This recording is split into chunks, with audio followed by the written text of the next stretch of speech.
All right, guys, Fula coming to you with another video. I hope all of y'all are doing well.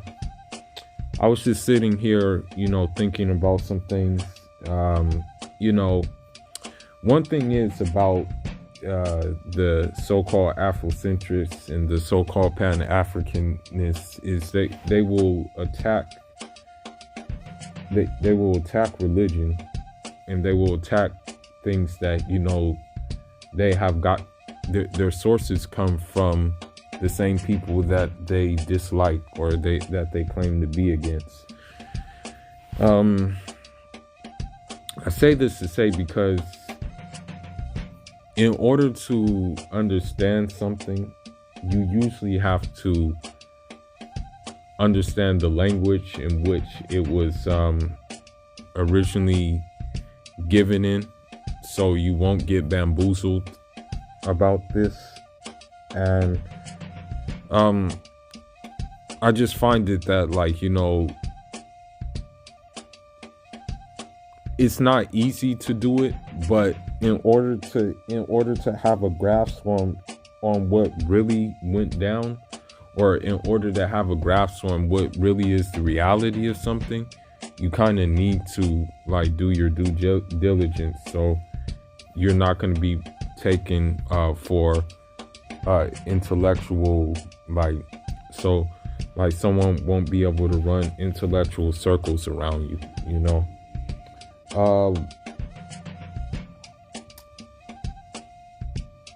Now, you have people like Polite, you have all these people in the quote unquote conscious movement. I'm not going to give out all the names, but you guys know who those people are. I don't have to really name them, but you also know their track record, and unfortunately their track record, it hasn't really bore any fruits. I'm just gonna be real, it really hasn't bore any fruits. Now,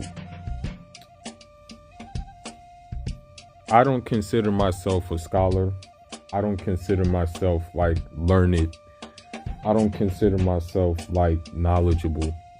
I consider myself as a student and also just a researcher who always knows that he needs to dig deep, things like that. Now,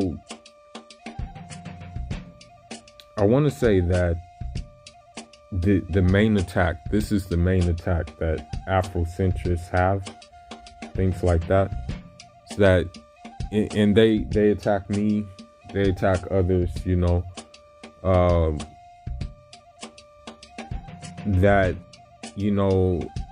Arab imperialism imposed Islam on indigenous African communities, and so that's why West Africans from, for example, my neck of the woods in Senegambia, that's why we're Muslim, is because we were imposed upon, the religion was imposed upon us. And the thing is about it is that, if you really read deep into it, you'll see that that is the furthest thing from the truth as possible. I'll give one example, and I'll give some examples of also what type of quote unquote Arabs there were. But people unfortunately refuse to believe this because of what they see today, and because of what the media has portrayed an Arab to be today, and what the image we're often given of an Arab and things like that. So, and I've said this in previous videos, but it just dawned on me that, I guess some people don't want to get it, but anyhow, when the Arabs left the Arabian Peninsula and they went to, for example, they went to Egypt. Now, Lower Egypt, which is northern Egypt, that was part of the Byzantine or Byzantine Empire. That's what that was. So they were already Greek.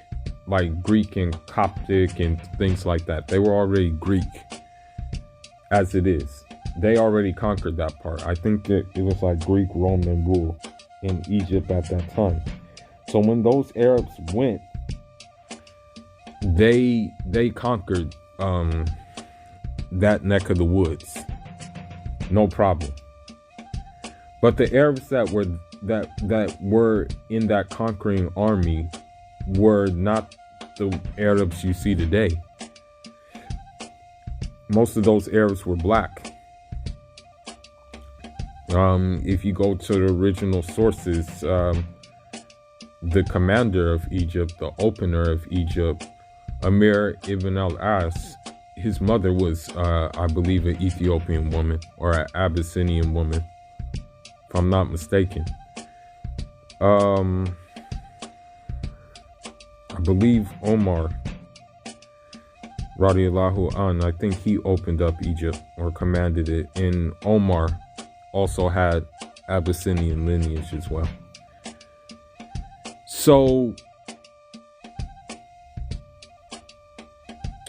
you look at that and you look and see that obviously with that conquering, there's going to be admixture. So if you have white Byzantines, you have all of a sudden these dark Arabs, and they're going to intermarry, obviously you're going to get what you see today, right? After generations and generations of intermarrying. Furthermore, I want to say that when those armies came to Nubia, Upper Egypt, down south, they had to make a truce with the Nubians because the Nubians were ferocious warriors, okay?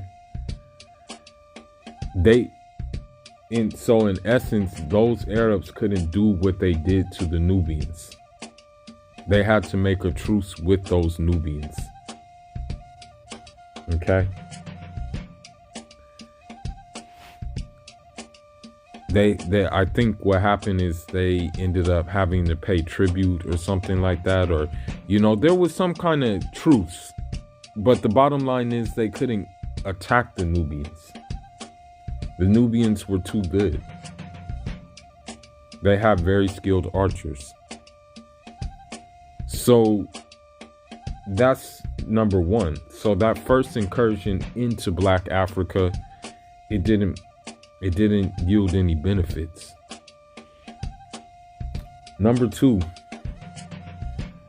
if you go to the west side of Africa, you'll realize that for the most part that commerce was a means of like this occurring. The thing is that,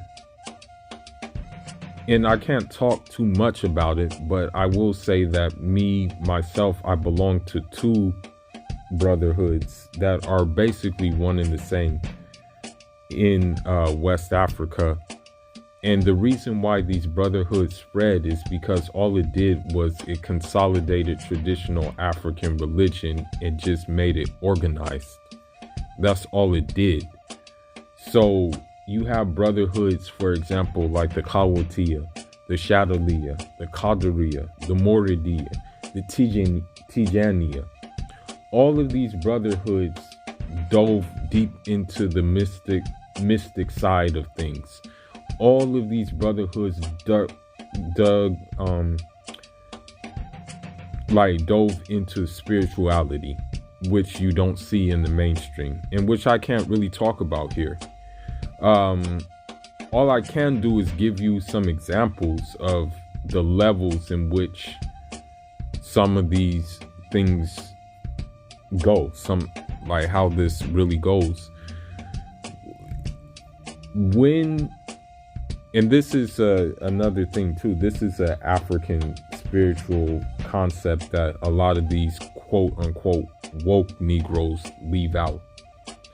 But in essence, the essence of these spiritual systems is to be a good human being, is to be a human being who doesn't lie, who doesn't cheat, who doesn't steal, who doesn't use people, who doesn't manipulate people, who doesn't take advantage of people, who doesn't just sleep around with many people as possible, who doesn't like extort people, who doesn't do those things. That's the main aim. And if you can achieve this, if you can rid your heart of all these things, then the things that are associated with quote unquote African spirituality become available to you.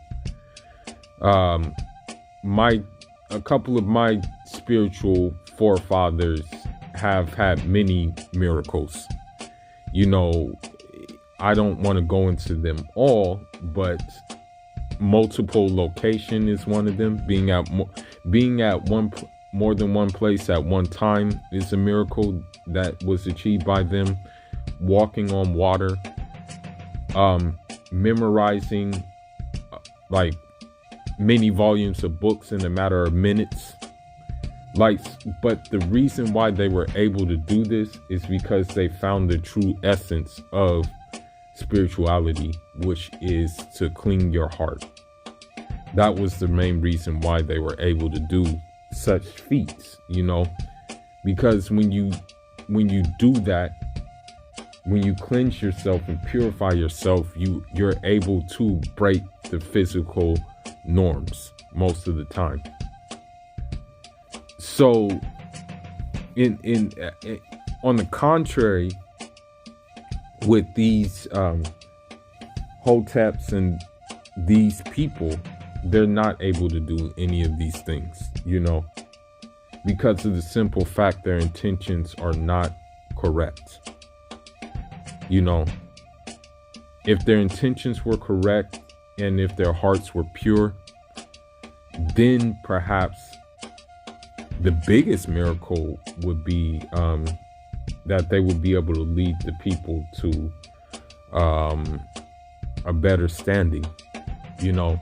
And that's the one thing about, you know, about my path that I think is a miracle, is the fact that most of my spiritual forefathers were able to have a high number of cadre behind them. They were empire builders, they were masons, and they were in touch with the physical aspect of well-being, but they were also so much in touch with the spiritual aspect of well-being, you know. So that's why I will continue on this way, and I will never, you know, bow down to the criticism that I get from these hoteps and these fake woke people. You know, I'll never bow down. You know, I'll always hold my line, you know, no matter what, no matter who likes it, no matter what the case may be. Another thing that needs to be said is that your belief system is a personal thing. It doesn't need to be broadcasted. Okay? You don't need to impose your way upon other people. If your way is good, it's going to yield fruits, and people are going to see it through your demeanor, your actions, and like just your overall being, and they're going to be drawn to it.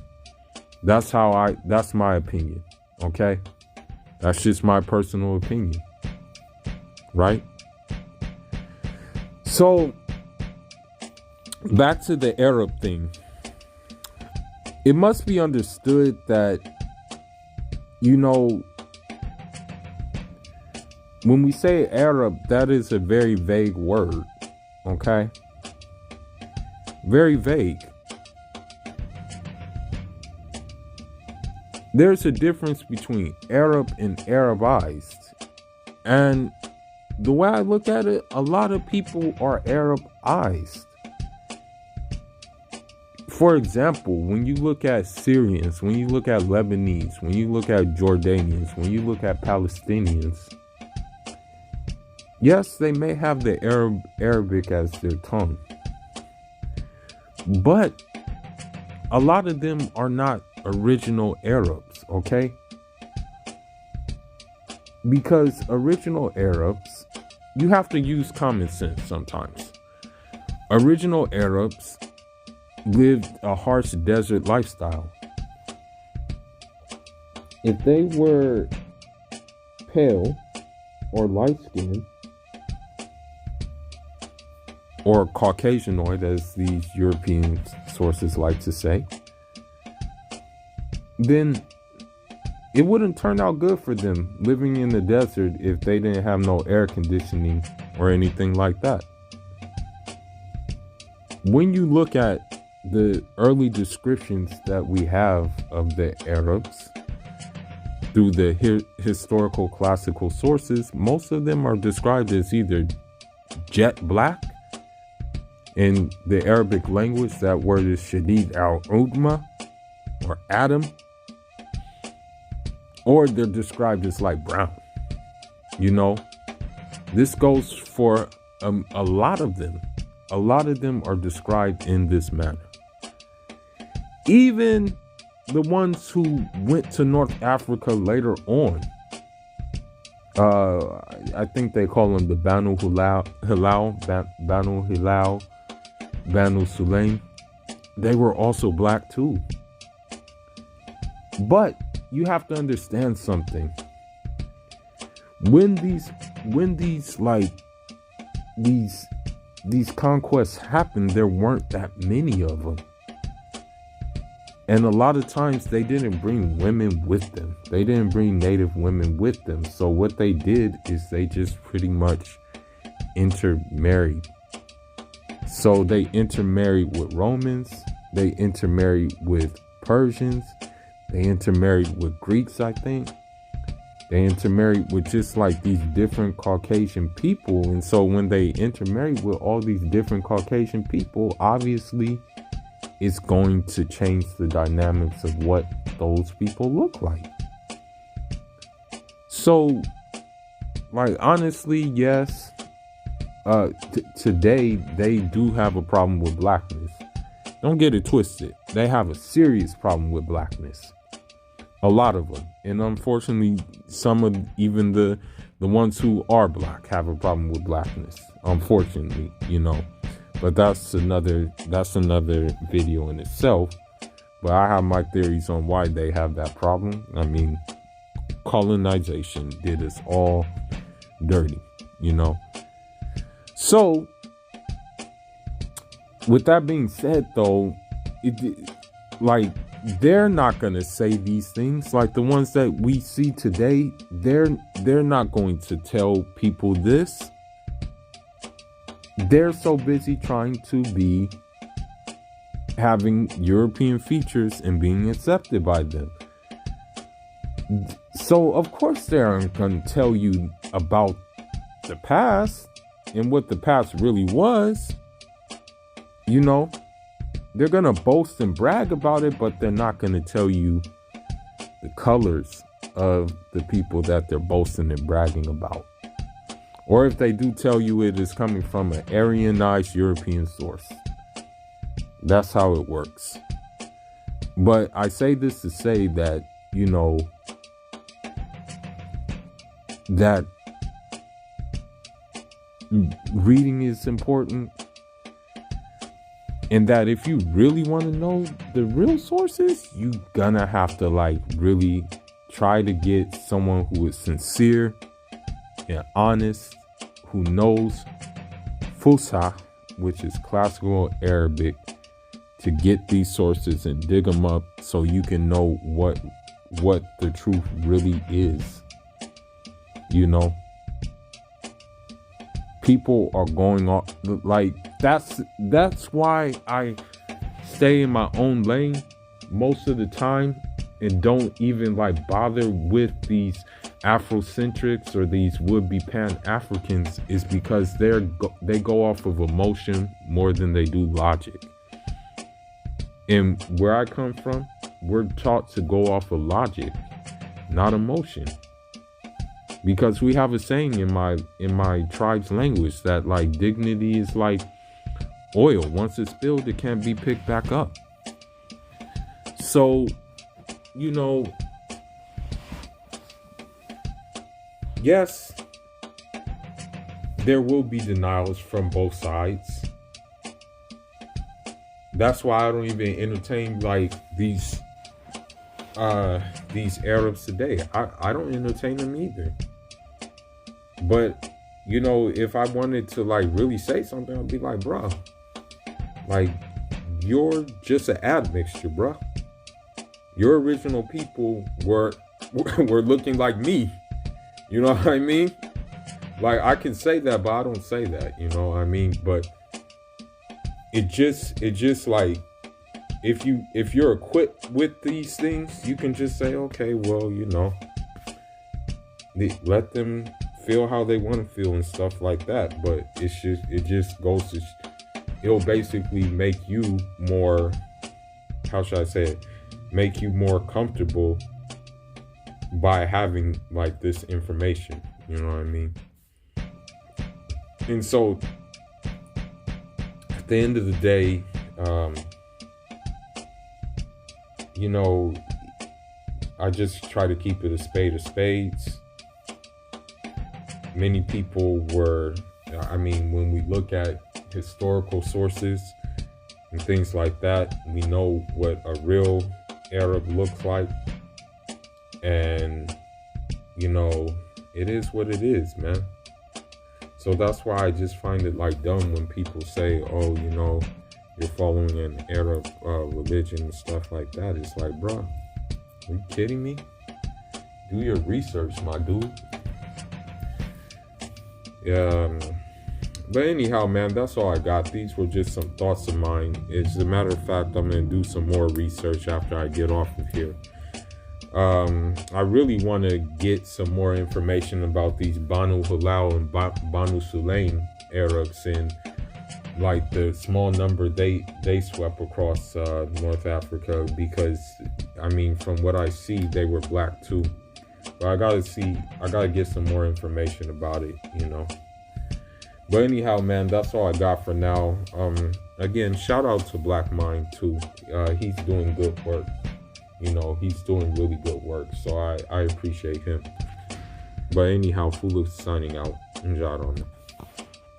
There's one more thing I want to cover. There's actually two more things that I forgot to cover in the first part of the video. The thing is that what Afrocentrists try to do and all these like pro-black fake woke people try to do to throw the wool at your face is that they say, well, you know, there was an Arab slave trade, you know, this, that, and the other. You know, all I gotta say is that read the person you claim to follow.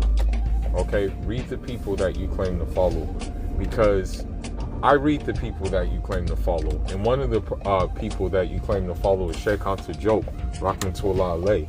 Okay, you claim he just did Egypt justice and things like that, but he was from the same brotherhood I'm from.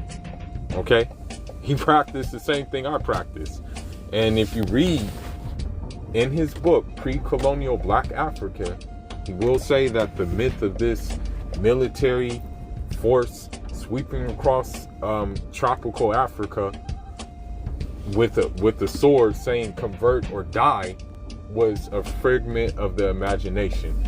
He said the reason why it spread is because these traveling merchants who were in search for gold would do things that were beyond, like, were out the norm, okay?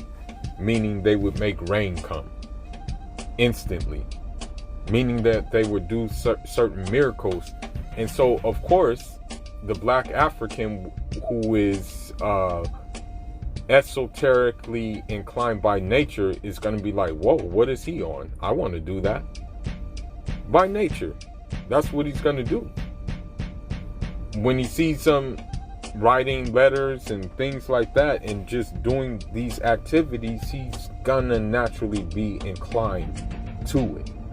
And when he finds out that it's not that difficult to be a part of what he's a part of, but that the training is difficult to get to that point where you are breaking physical norms. He's obviously going to undertake it because he wants to be one of those privileged ones who can do that. Okay?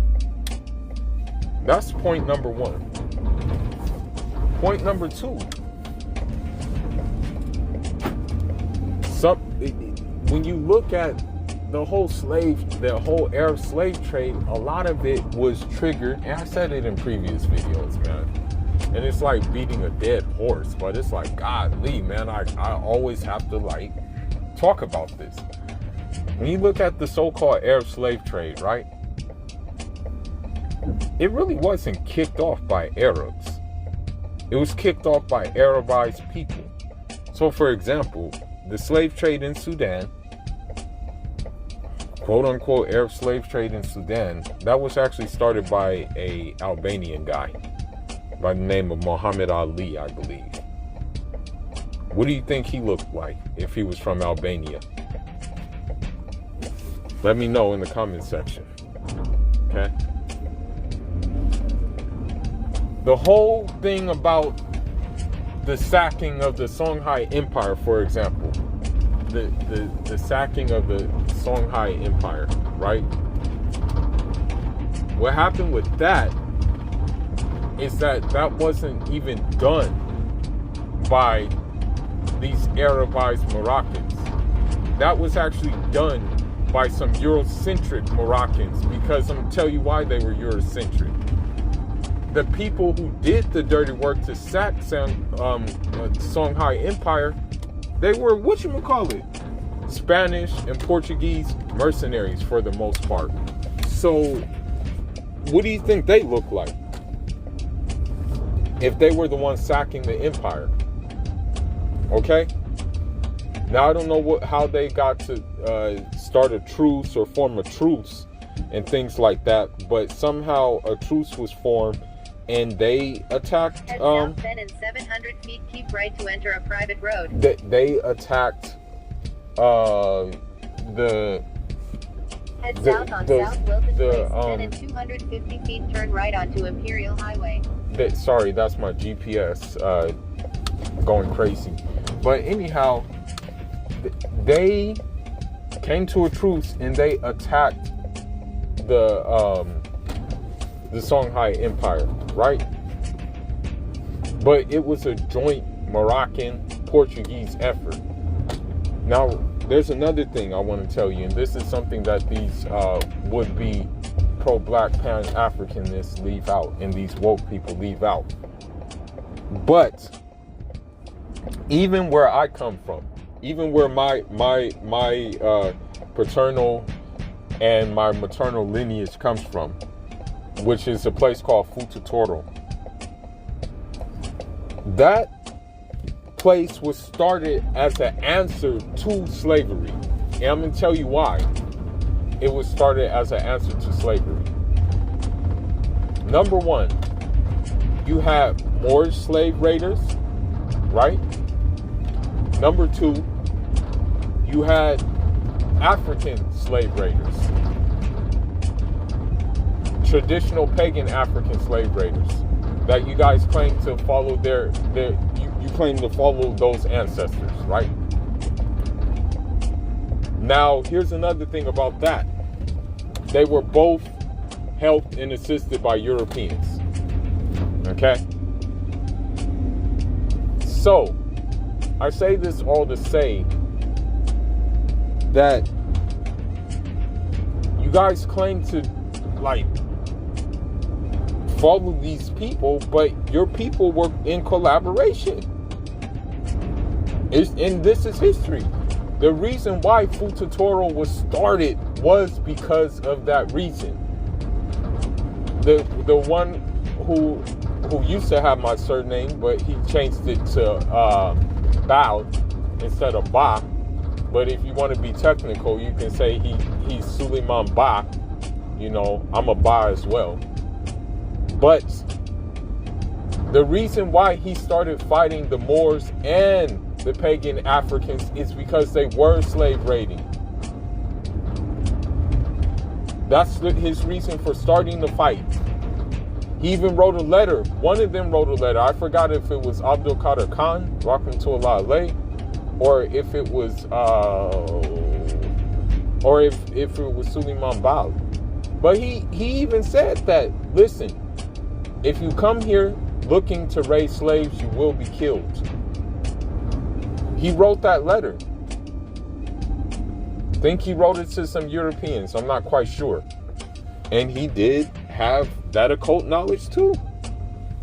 He had that knowledge as well. Both of them had that knowledge, I believe. Abdul Qadir Khan and Suleiman Ba, Rahmatullah alayh.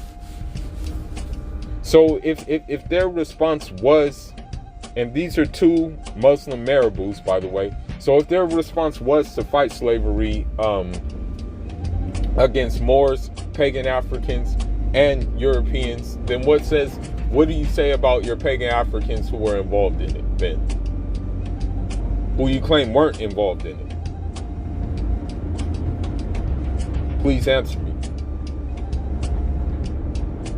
Now I want to bring one final point to the table, and then I'll end it.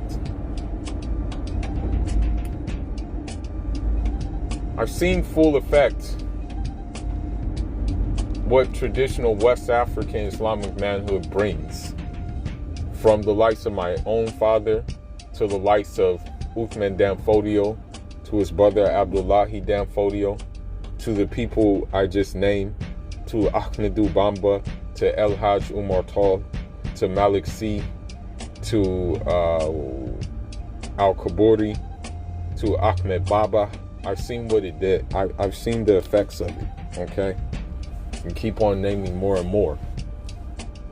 Now, the one thing that I am inclined to the most is that these scholars, okay, did not, I repeat, they did not make money off of their scholarship.